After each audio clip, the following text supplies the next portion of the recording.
Joyeux matin mon jardin. Je voudrais vous montrer aujourd'hui la force du vivant et l'importance de nos actions. Donc comme je vous ai expliqué, le noisetier, il a une protection, une vocation pour faire monter, il va permettre aux haricots de monter, il fait de l'ombre et il protège de la pluie. Donc regardez mon massif d'ortie là, comme il a souffert de la pluie qu'il y a eu hier soir, très grosse pluie hier soir. Mais, donc ça a couché une partie, pas la totalité. Pourquoi une partie et pas la totalité, j'en ai pas l'explication, hein. Mais regardez, c'est hier soir qu'il a plu, et déjà ce matin, les plantes elles se sont redressées. Regardez, elle n'est pas couchée avec la tête qui tombe, elle est couchée avec la tête qui est remontée, donc à l'inverse de la gravité, hein. C'est déjà redressé. Vous voyez l'importance du carbone et la puissance des plantes, à quelle vitesse elles sont capables de se redresser pour retourner voir la lumière. On verra comment est-ce que ce massif évolue par la suite. Une autre qui a souffert là, de la pluie, c'est l'oseille. C'est une oseille que je ne chouchoute pas, hein. Je la récolte, je l'arrose pas plus que les autres. Et ben, il y a une partie qui est bien droite, le centre, et puis tous les côtés qui a pas de support en fait, couché. Je suis à peu près sûre que d'ici demain, elle est redressée, voire même dans la journée. Et là, on comprend l'importance du fait d'avoir des voisins. Ces feuilles-là, elles sont restées droites parce qu'en fait, elles étaient un peu maintenues, protégées par celles du tour. Et celles du tour, elles n'ont personne à côté pour l'instant, donc elles n'arrivent pas à se redresser. Ici, je pense que le mur a dû protéger en partie, parce que les tournesols, qui ont aussi des tiges plus fortes que les autres là-bas, je vais vous montrer après, ils sont restés bien droits. Les maïs poussent, ça fait plaisir à voir. Le basilic, comme il est tout petit, ça va, il a bien résisté. Et je pense que ça va lui faire vraiment beaucoup de bien d'avoir eu beaucoup de pluie, parce que il souffrait un peu, il arrive d'une jardinière, hein. C'était un basilic acheté dans le commerce. Ça va lui faire du bien, parce que vous voyez ces grosses feuilles là, c'est des grosses feuilles vraiment pleines d'eau. Et du coup, s'il y a vraiment sécheresse, il ne va pas résister. Là, les blettes, il y en a une partie qui ont été couchées. Celles qui correspondent en fait à ce qu'on peut voir si je recule, l'absence de gros feuillage au-dessus d'elles. Ah, ici, on doit avoir un coin à chenille, parce que les feuilles se sont bien faites manger. Puis peut-être que c'est une branche qui souffre aussi. Vous voyez que les autres, elles sont beaucoup plus fournies. Donc pour revenir aux blettes, voilà, on voit que là elles se sont pris des cascades de pluie.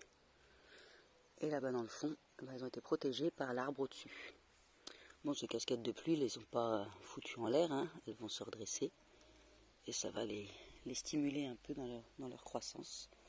D'autant que maintenant elles ont une eau pleine de terre. Je vous ai montré hier les haricots, les pois. Je vous ai parlé du slow motion. Je ne sais pas si vous vous souvenez, mais hier, celui-ci, il était accroché là-bas, ça n'a pas changé, mais sa tige là, elle était vers nous.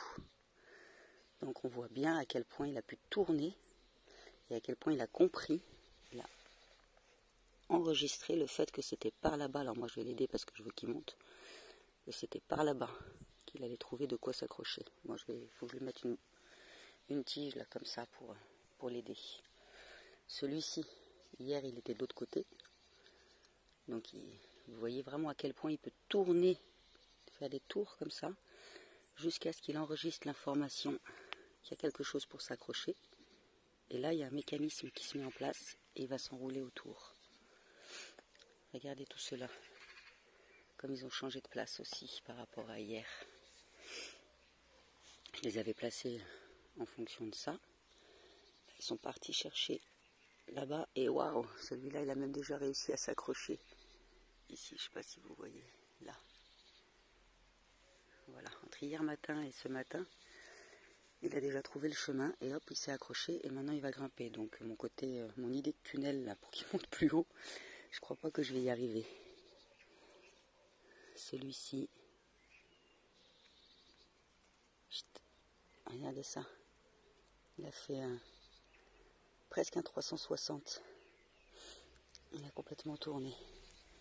Et si je vous fais voir de l'autre côté la fève du Pérou, regardez cet angle.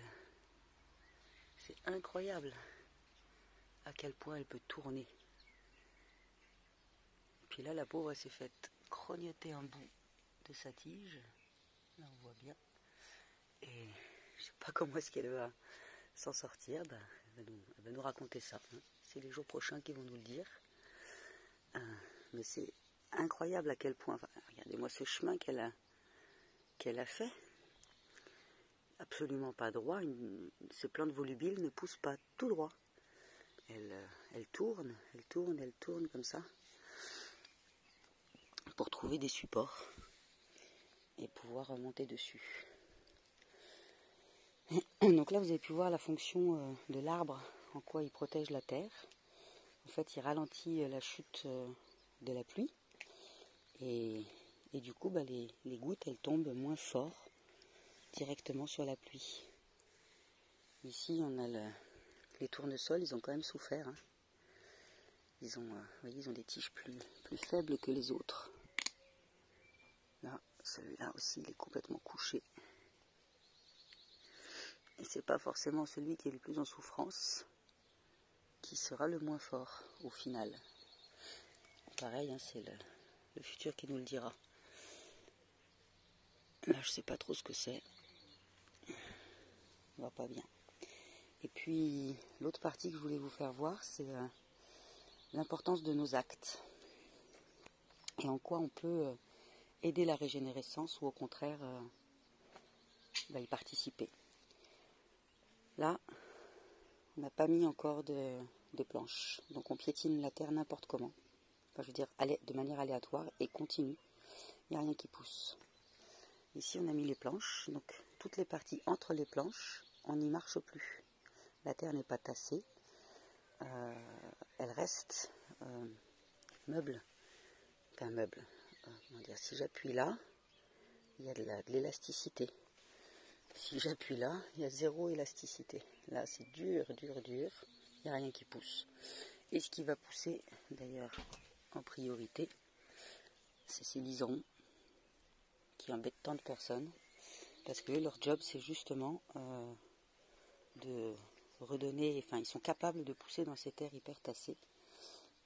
Et du coup, ils vont participer à la régénérescence. Et donc là, voilà, ici tout pousse. Alors quand je dis tout, je dis pas que en 10 jours ou en un mois, il y a un tapis d'herbe. Mais en tout cas, on voit que là où on ne pose pas les pieds, il y a de l'herbe, il y a de la vie qui commence à s'installer. Et tiens, d'ailleurs, j'ai vu là, une petite salade qui est en train de pousser. Quand on a fait nos semis, Lila a renversé. Oh, bonjour petite chenille. Vous voyez, j'ai juste déplacé un tout petit bout et là, il y a de la vie. Salut toi. T'es trop mignonne.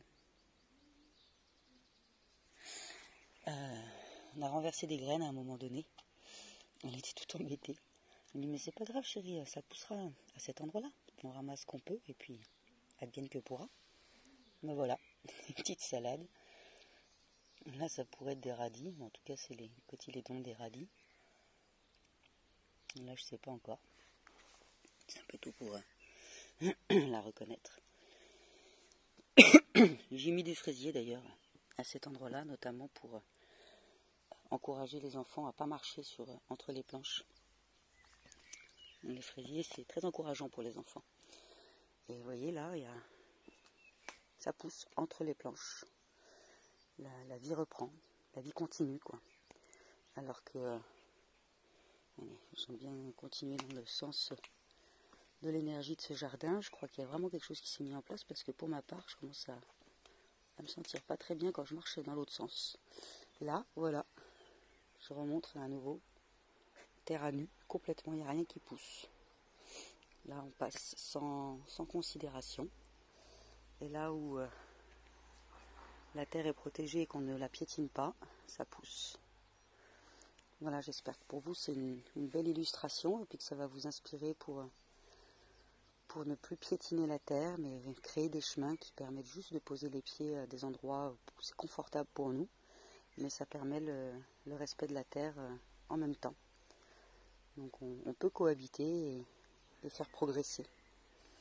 Allez, sur ces belles paroles, je vous souhaite une belle journée. À très bientôt. Ciao.